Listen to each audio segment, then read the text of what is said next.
topic I chose to persuade you in today is why I believe that small businesses should be able to reopen during quarantine. They should be able to reopen because if they don't reopen soon, they will be phased out of society by large corporates like Amazon and Walmart. Also, if they don't reopen soon, they'll all close down because they can't afford their rent, and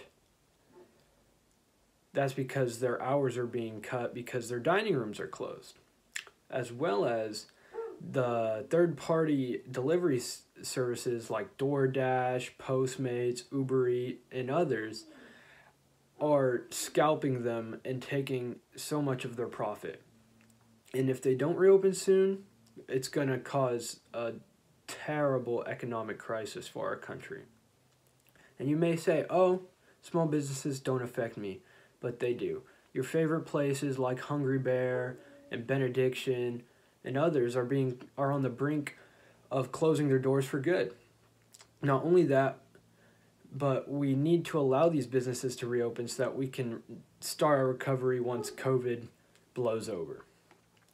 Many different small business owners and local restaurants owners have come out saying they've been forced to cut hours for employees, also some closing outright just because they can't afford their rent, and they just can't afford to pay their employees the normal hours allotted. This is creating stirs in small business owner communities because, for example, in California, our Governor Gavin Newsom, who has been extremely strict with what he allows the state to do because of COVID, small businesses and restaurants have had enough. The restrictions on opening have caused small business owners to protest on the 21st of November in downtown Fresno, where 200 or so small business owners rallied to protest Gavin Newsom's policies. Also, food delivery services such as DoorDash, Uber Eats, Postmates, etc.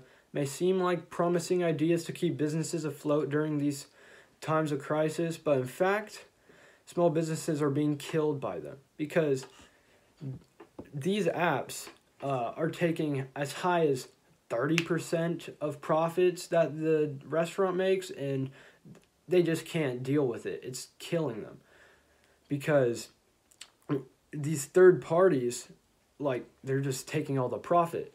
And so that has caused the restaurants to create their own websites, but it's hard whenever they're so popular that it's the only thing that comes to mind when you think, oh, let's go order a meal, is on DoorDash or Postmates or something.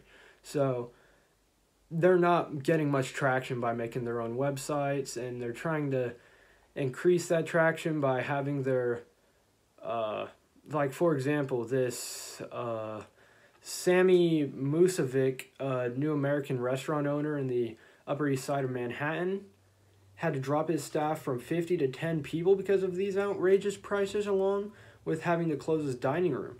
And because of these third-party monsters, his restaurant is now urging regular